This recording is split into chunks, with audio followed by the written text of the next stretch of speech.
J'ai besoin de savoir si je suis raisonnable ou égoïste ici. Mon mari a un ami de longue date, que nous appellerons Bill. Les deux se sont rencontrés lorsque mon mari avait 16 ans, et d'après ce qu'il raconte toujours, ils ne se sont jamais séparés.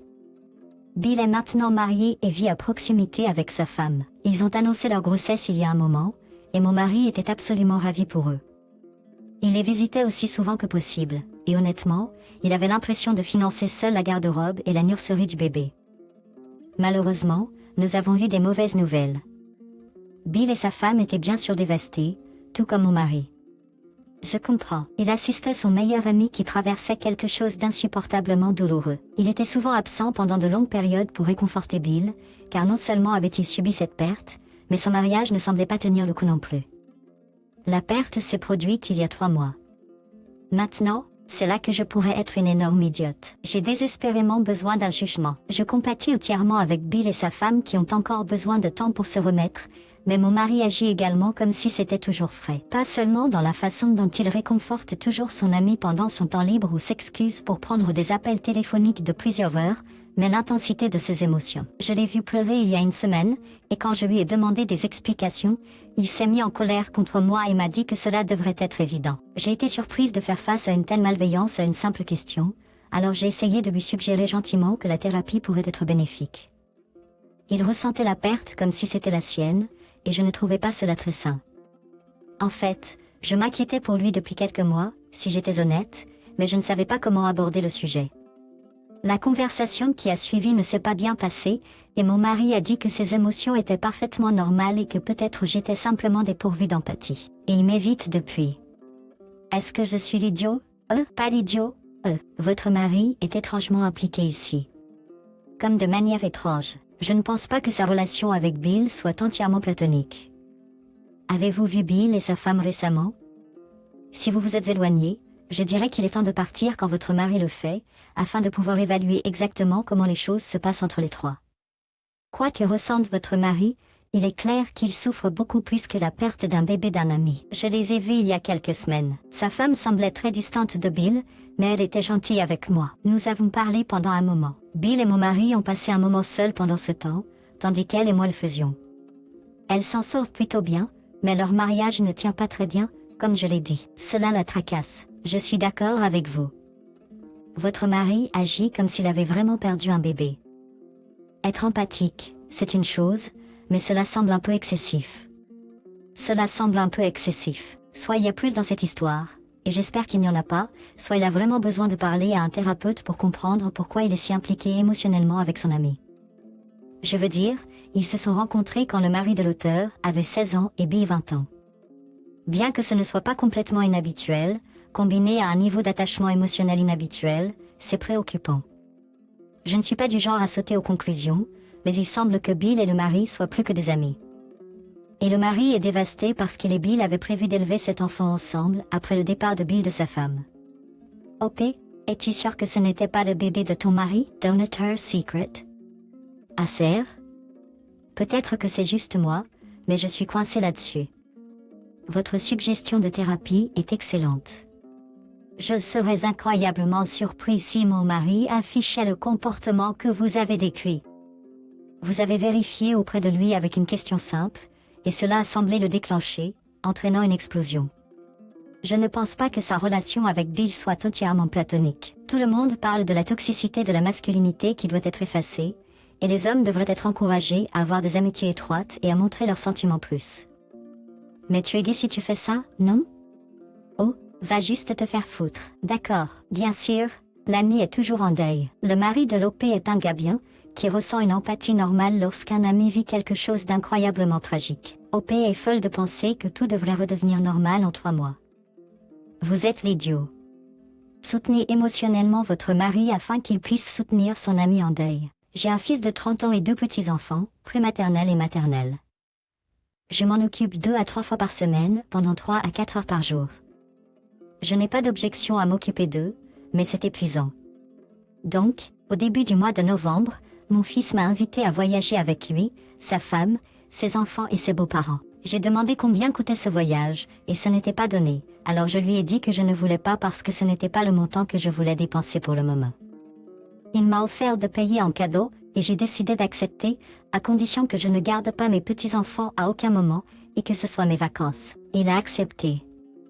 Dans quelques conversations espacées, j'ai demandé pourquoi il ne laissait pas les enfants avec mon ex-mari pendant cette période, car c'est une ville très adulte et romantique. Ils disent qu'ils voulaient un voyage en famille. D'ailleurs, mon ex-mari aime beaucoup ses petits-enfants, et ils ont passé presque 3 semaines chez lui une fois.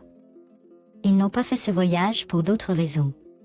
Là-bas, je n'ai pas été très proactif pour m'occuper de mes petits-enfants. Honnêtement, à part quelques moments bien espacés, mon fils, sa femme et ses beaux-parents se sont occupés des enfants. Je passais bien sûr du temps avec eux. Là-bas, nous avons passé les matinées et les après-midi ensemble et les nuits nous étions. J'ai voulu profiter de l'occasion pour visiter quelques restaurants et bars seuls. Mon fils et sa femme se relayaient avec ses beaux-parents la nuit avec mes petits-enfants car la plupart des endroits n'étaient pas adaptés aux enfants. Le 6e jour, j'ai décidé de rester à l'hôtel, de boire du vin et de lire un livre. Mon fils a découvert que je restais à l'hôtel et m'a demandé si je pouvais m'occuper d'eux. J'ai refusé, en disant que j'avais d'autres projets dans ma chambre. Il a commencé à se plaindre que tout le monde aidait et se relayait, sauf moi, qui ne m'étais pas aidé pendant le voyage qu'il avait payé. Cela m'a vraiment mis en colère. Je lui ai rappelé qu'il avait choisi d'amener 2 enfants dans une ville tout sauf conviviale pour les familles et que j'avais dit avant même d'accepter son cadeau que je ne m'occuperais pas des enfants parce que je voulais juste me détendre. Nous avons fini par nous disputer et il a dit, entre autres choses, que je pourrais être un peu plus reconnaissante pour son cadeau et faire cette concession pour 3 heures pour eux les beaux parents pour qu'ils aient une soirée libre. Mais que je décide d'être un idiot. Je suis restée sur ma position, et il n'a pas respecté cela. Je me suis réfugiée dans la zone de la piscine toute la nuit. Il a essayé de venir dans ma chambre avec les enfants, et de simplement me les déposer. Les choses sont tendues depuis, et il m'a dit que j'étais un idiot tout le voyage. Est-ce que je suis l'idiot? Pas l'idiot.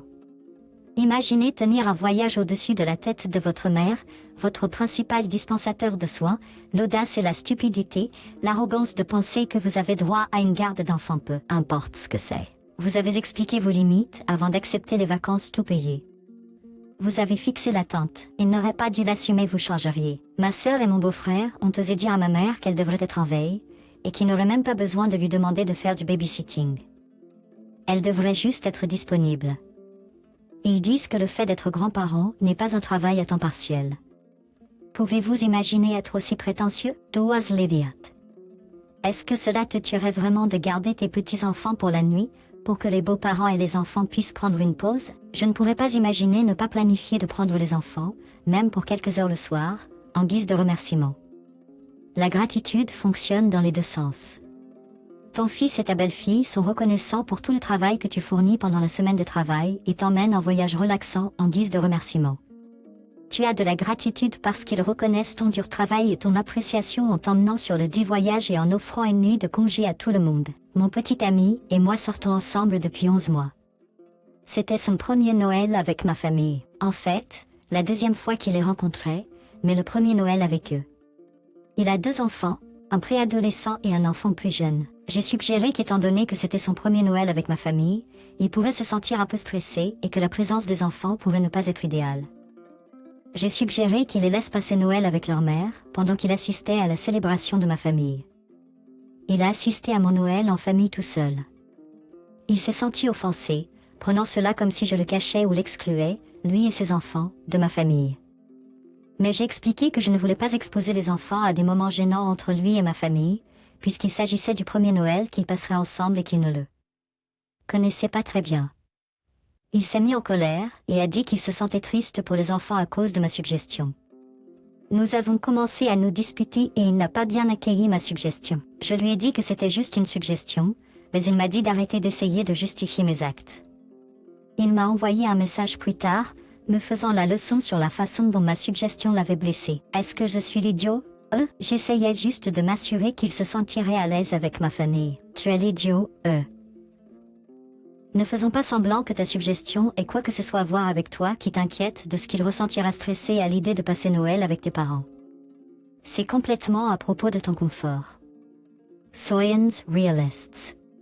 Si rien d'autre, surtout compte tenu de sa réaction, avoir ses enfants avec lui le mettrait probablement plus à l'aise. En tant que parent, cela me ferait réfléchir sur la relation. Il doit alterner les fêtes avec ses enfants. La plupart des parents ne sont pas disposés à manquer, cela plus qu'ils ne le doivent déjà. Tu es aussi un menteur épouvantable. J'essayais juste de m'assurer qu'il se sentirait à l'aise avec ma famille. Si c'était même un tout petit peu vrai, si tu te souciais vraiment de son confort et de ses sentiments, tu aurais demandé ce qu'il voulait faire. Tu aurais écouté ses pensées et ses idées sur la façon dont il voulait passer Noël avec sa famille. Ce sont ses enfants, d'ailleurs. Au lieu de cela, tu es comme des enfants, c'est une nuisance. Débarrassons-nous d'eux pour Noël. C'est tout à propos de toi et de ton confort. Vous n'êtes pas prêt pour une relation avec quelqu'un qui a des enfants. Si c'est une personne à moitié décente, les enfants passent en premier. Oui, arrête de mentir. Vous ne voulez tout simplement pas ces enfants à votre fête de Noël en famille.